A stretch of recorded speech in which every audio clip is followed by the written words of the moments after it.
Bonjour et bienvenue sur la chaîne Hélios Guidance. Nous allons faire les tirages sentimentaux, donc le tirage couple ou toute personne qui a quelqu'un en tête ou un partenaire dans sa vie, quel que soit l'état de la relation. Et en suivant, le tirage vie émotionnelle qui parlera uniquement de vous et de là où vous en êtes dans votre vie émotionnelle et sentimentale. Donc pour les célibataires ou toute personne en recherche sur ce plan-là.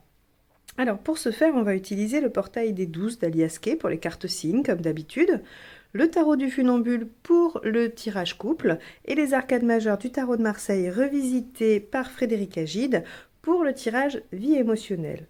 Alors je tiens à m'excuser pour la luminosité, je suis obligée de faire les tirages le soir car il y a des travaux juste à côté de chez moi en journée et ils font un bazar monstre, c'est absolument impossible d'enregistrer une vidéo la journée.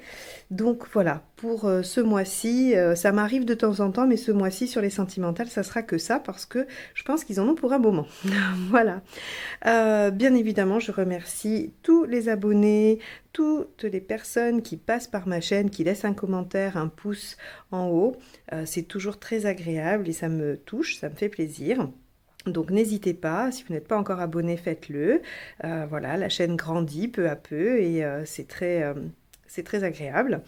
Je voulais aussi vous dire que j'avais mis un week-end de formation sur les arcades majeures à l'endroit le 26 et 27 février. Donc il me reste encore quelques places. Si ça vous dit de vous joindre à nous, envoyez-moi un mail à l'adresse que vous trouverez dans la barre d'informations juste en dessous de la vidéo et je vous enverrai toutes les informations nécessaires pour ce week-end.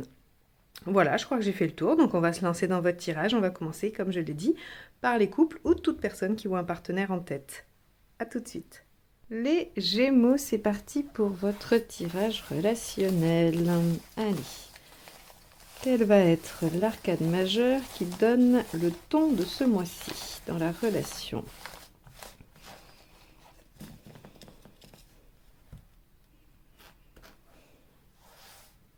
Gémeaux en relation janvier 2022. Le battleur inversé. Ok, il va pas forcément y avoir d'action. Le battleur inversé, c'est un peu... c'est la fatigue, la grosse flemme en fait, le battleur inversé, l'inaction évidemment. Donc on va aller voir comment ça se manifeste. Ok, bon, on pourrait manquer d'enthousiasme avec cette carte-là. Allez, quel est l'état d'esprit de votre partenaire, que vous soyez ou non en couple, en relation avec. Reine de bâton. Ok, on a un partenaire ici qui souhaite s'affirmer, qui souhaite être entendu dans ses demandes, dans ses besoins. La reine de bâton, c'est vraiment j'affirme les choses essentielles et non négociables pour moi et je m'y tiens. C'est accepté en général parce que c'est profondément authentique et qu'il n'y a pas de manipulation, qu'il n'y a pas de superflu. Donc, on va voir un peu ce que ça engendre. Est-ce que ça met un temps de pause entre vous et de réflexion? Est-ce que ça vous arrête un peu, vous Gémeaux? Je ne sais pas, on va aller regarder ça. Quel est votre état d'esprit à vous? Le cavalier de bâton, vous avez envie d'avancer, d'aller de l'avant dans la relation, ok, mais il se peut que peut-être le partenaire, ou la partenaire, vienne poser son veto en disant, ok, on avance, mais selon telle et telle condition et que ça vous bloque un peu. On va aller voir ce qu'il y a à dépasser. Le 3 de coupe. Le 3 de coupe, c'est la passion, c'est les débuts, c'est voilà, c'est vraiment les choses intenses. Alors, évidemment, ça va peut-être concerner différentes situations. C'est-à-dire, soit c'est une relation assez jeune qui a commencé de façon très intensive, vous avez eu des forts sentiments, c'est monté très haut, et là ce qu'il faut dépasser c'est le passage un peu où on commence à redescendre et où il va falloir envisager du long terme, ou en tout cas on a envie d'aller plus loin, c'est le fameux après la passion, voilà, ça devient compliqué. Ben, on peut en être là, et donc ça met un petit peu d'inertie, ça revient placer un peu les choses un peu moins dynamiques. Ça peut aussi être un couple qui est depuis longtemps ensemble ou qui s'est séparé ou peu importe, la relation n'a pas besoin d'être récente et ce qu'il faut dépasser c'est le besoin d'être toujours dans quelque chose d'intense ou de fort. Est-ce qu'une relation peut rester sur un mode passionnel, parce que c'est ce que nous donne le 3 de coupe, pendant des années et des années et des années? J'en sais rien, vous avez peut-être la réponse. Il est dit que non. Bon, ben donc, est-ce qu'il n'y a pas ça à dépasser? Est-ce qu'il n'y a pas le côté, bon ben voilà, ça peut pas toujours être la fête, ça peut pas toujours être l'intensité extrême, et donc il va falloir dépasser ça et pouvoir avancer malgré tout. Bon. Qu'est-ce qui vous aide, les Gémeaux?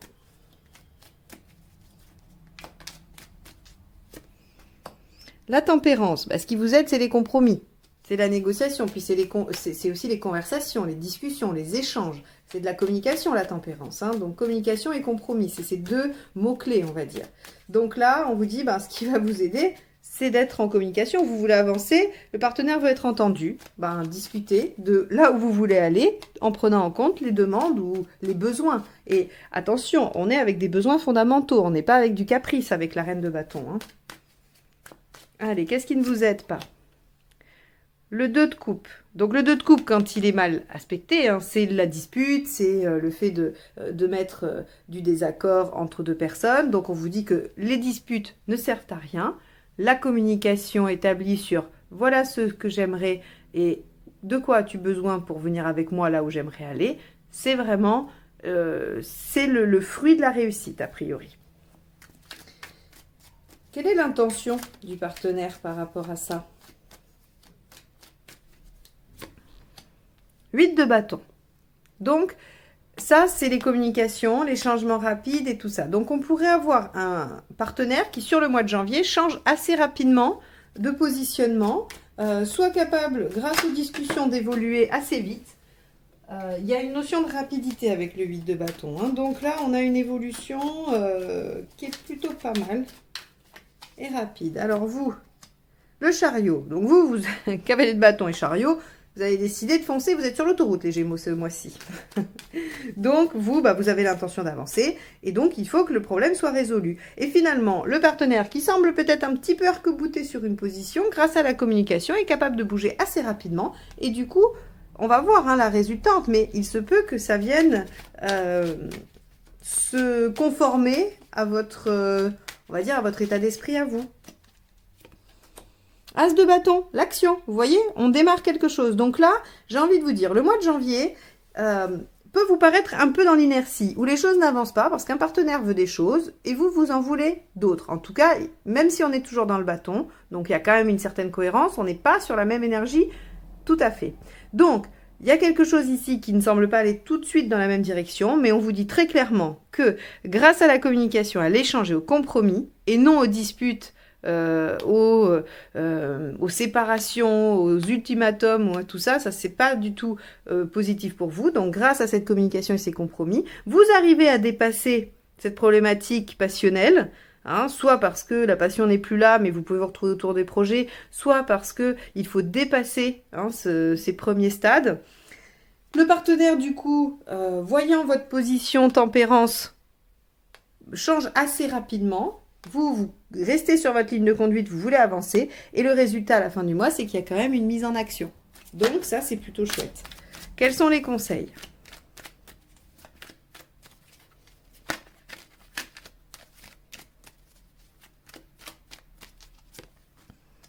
La lune. Faites preuve d'imagination, de créativité. La justice. Écoutez, soyez écoutés, essayez de voir les choses objectivement. Ça, c'est pas mal. Et l'ermite, prenez le temps de réfléchir et de discuter, vraiment. Hein. Là, l'ermite, c'est prenez votre temps, il n'y a pas d'urgence. Et finalement, en lâchant prise sur le temps, en vous disant, ok, j'accepte de prendre le temps de discuter et de voir, ben, hop, ça enclenche les choses du côté du partenaire. Comme s'il y avait un peu une résistance passive ici. Ça, cette inertie que le battleur nous évoque, c'est probablement parce que si vous... En gros, c'est un peu... Alors, je suis désolée, j'avais déjà fait cette métaphore, mais c'est parce que je la trouve parlante. Je ne dis pas du tout que c'est votre cas ou que c'est le cas de votre partenaire, mais c'est un peu comme un âne. Vous savez, cette image de l'âne qu'on tire pour faire avancer, qui ne veut pas avancer. Alors, on s'échine, on tire. Il bouge pas d'un poil, et puis vous lâchez les rênes, vous dites, bon, mais ça suffit, il veut pas avancer, tant pis, et là, il se met à marcher. Bah, en fait, c'est exactement ça. Donc, je suis désolée pour la métaphore qui n'est pas du tout avantageuse pour les partenaires. Mais Hein, je ne prends pas les partenaires pour des ânes, c'est juste pour l'image, pour qu'elle soit parlante. C'est exactement ce que nous décrit ce tirage, sauf qu'on nous dit que ce qui va quand même réussir à faire avancer l'âne, c'est la discussion, le compromis et l'écoute de ses besoins fondamentaux. Vous ne pouvez pas faire fi de ces besoins-là, parce que vraiment, je vous dis, c'est pas du caprice, c'est ce dont il a fondamentalement besoin pour être bien. Donc, vous devez écouter ça. Voilà, ce tirage, il est assez fluide, assez limpide, assez clair, donc je ne vais pas y passer 3 jours. Je crois que vous avez vraiment toutes les infos. On vous dit, soyez créatifs dans votre façon de communiquer ou dans les compromis que vous allez trouver. Soyez quand même assez objectifs, écoutez les choses vraiment, hein, voilà, et soyez... regardez les choses objectivement, vraiment, hein, et concrètement. Et l'ermite, acceptez que ça peut prendre un peu de temps. Et vous allez voir que, plouf, du coup, ça va s'enclencher. Donc, voilà pour les Gémeaux en relation. On va passer au tirage des Gémeaux qui sont célibataires ou qui sont en recherche personnelle sur la vie émotionnelle. Allez. Hop, j'enlève ça aussi, on n'en a plus besoin. Gémeaux, janvier 2022, vie émotionnelle. Allez. Qu'est-ce qui se passe?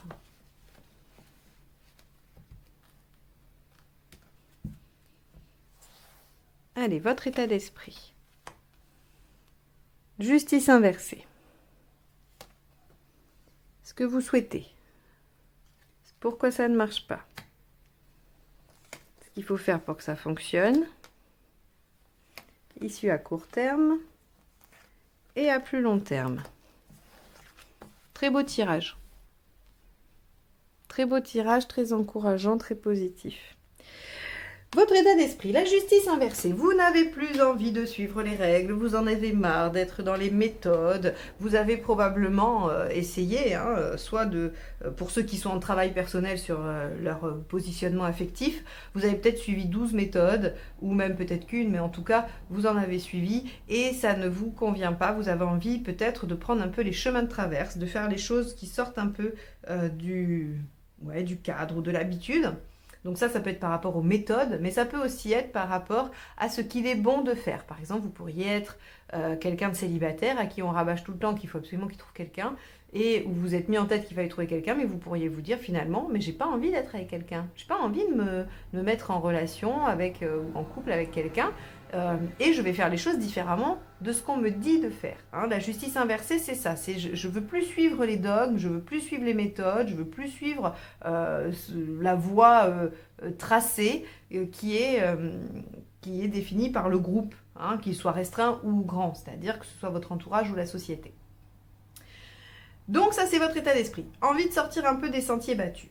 L'ermite inversé, dans votre volonté, vous avez envie de solliciter, d'être sollicité, de rencontrer des gens, d'échanger et aussi d'expérimenter le fruit de vos recherches ou de vos méditations. Alors, l'ermite inversé, il a pris un temps de réflexion, il a pris un temps de recherche, et quand il se retourne, c'est pour aller les exposer au monde, les confronter dans la réalité, les expérimenter et voir si ces réflexions sont bonnes, c'est comme s'il vérifiait ses hypothèses en fait. Voilà, c'est comme un scientifique qui viendrait vérifier ses hypothèses.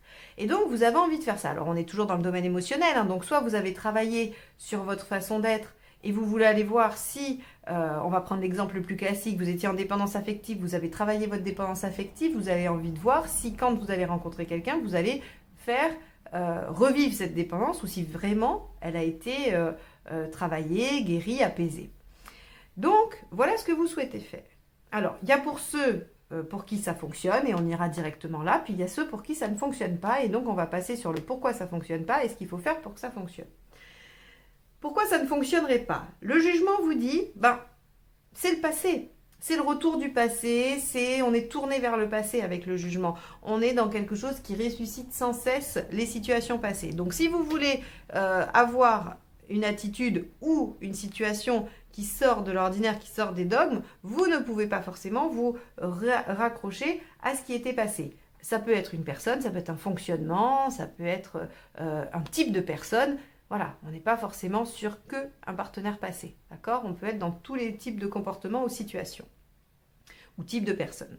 Donc on vous dit, bah voilà, il va falloir peut-être réévaluer ce passé, en même temps que vous expérimentez certaines choses, vous mettre aussi un peu en position de l'ermite pour faire le bilan et vous dire, bon, bah, il y a vraiment des choses qu'il faut que je laisse derrière moi. J'ai réussi à assainir en partie ma situation, mais peut-être qu'il y a des choses encore qui sont là.